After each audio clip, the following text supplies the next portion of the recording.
Во ова видео накратко ќе илустрираме врската помеѓу определен интеграл и плоштина. На првиот график ни е дадена некоја функција f од x непрекината на интервалот од a до c. Исто така со P1 ни е означена плоштината која што зафаќа графикот на таа функција и x-оската на интервалот од a до b, додека со P2 ни е означена плоштината која што ја зафаќа графикот на таа функција и x-оската на интервалот од b до c. Кога зборувам за плоштина и не додадам ниту плоштина со знак, тогаш мислам на баш терминот плоштина, односно физичката интерпретација на терминот плоштина. Плоштината е секогаш позитивна величина. Или може да биде нула, но тоа ще не представува физички плоштина. Сега дефинираме плоштина со знак.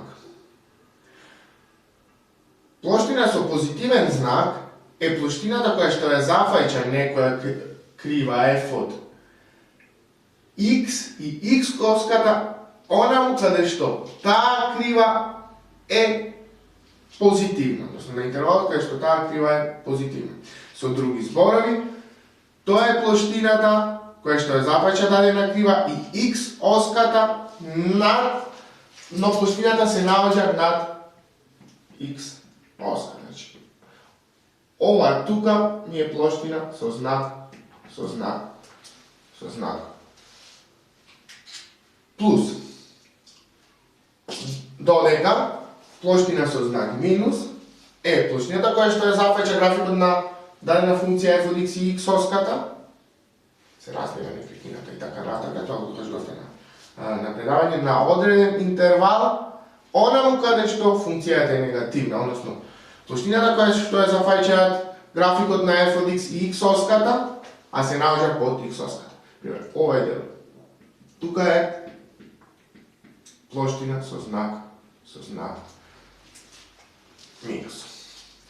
Определениот интеграл од f од x dx на интервал од a до b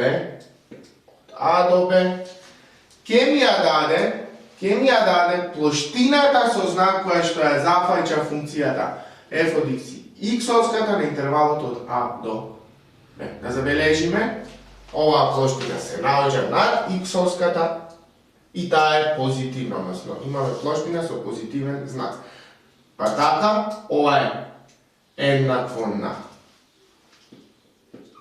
P или ова е поголемо од 0, кој е овај пример. Додека интеграл, односно определен интеграл од f од x dx на интервалот од b до c ќе ми ја даде плоштината со знак што ја зафаќа кривата на функцијата f од x и x-оската. Да забележиме дека на интервалот од b до c графикот или кривата на функцијата f од x и x-оската зафаќаат плоштина со знак негативен или негативна плоштина. Па така тука, ова е помало од 0. По дефиниција, определен интеграл на даден интервал ни представува плоштина со знак, а не само плоштина. Ова ќе биде помало од 0. Ако со P2 е означена плоштината, тогаш за овој интеграл може да кажеме дека е еднаков на, бидејќи ова ќе ми ја даде оваа плоштина P2 но со негативен знак, така да мора да ставаме еден минус па P2. Повторувам, P1, P2 се поголеми од 0. Ова ми дава плоштина со знак, односно ќе ми ја даде оваа плоштина со негативен знак, затоа тука ставам еден минус. Ајде го разгледаме вториот пример. Тука имаме дадена функција f од x, која што е непрекината на одреден интервал од a до d. Ако сакаме да ја пресметаме вкупната плоштина, што ја зафаќа функцијата f од x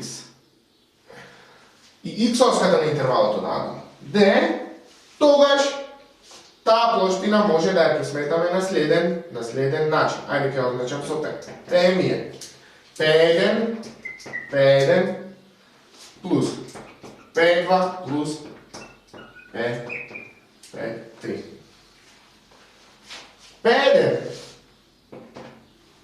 P1 можам да го пресметам како интеграл од f од x dx на интервалот од a до b. Речеме интервалот од a до b f од x е позитивна, така да овој определен интеграл ќе ми даде плоштина со позитивен знак, односно ќе ми ја даде p. Сега ова P2 може да се пресмета како минус интеграл од f од x dx на интервалот од b до c. Зошто ставив тука минус? Па, ако го земам само овој дел, само интегралот на f од x dx на интервалот b до c, овој определен интеграл ми представа плоштината со знак кој што ја зафаќа f од x, x-овската на интервалот од b до c, а да забележиме тука f од x е негативна, па така оваа плоштина е под x-овската, односно овој определен интеграл ќе ми даде бројче кој што е помало од 0. Јас во овој пример ја пресметувам вкупната плоштина.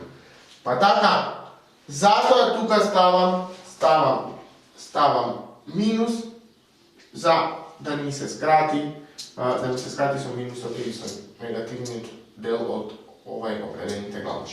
Ова овде вака ќе ми даде минус P2. Овој дел ќе ми даде минус P2, поради овој минус,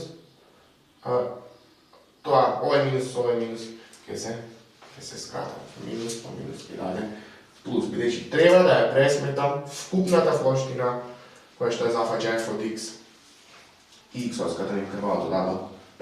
Ако ви се бара вкупната плоштина, тоа се мисли на физички што значи плоштина. И преостанува да го разгледаме овој дел, односно P3, да забележиме на интервалот од c до d, f од x е позитивна функција, па така овој определен интеграл ќе ми даде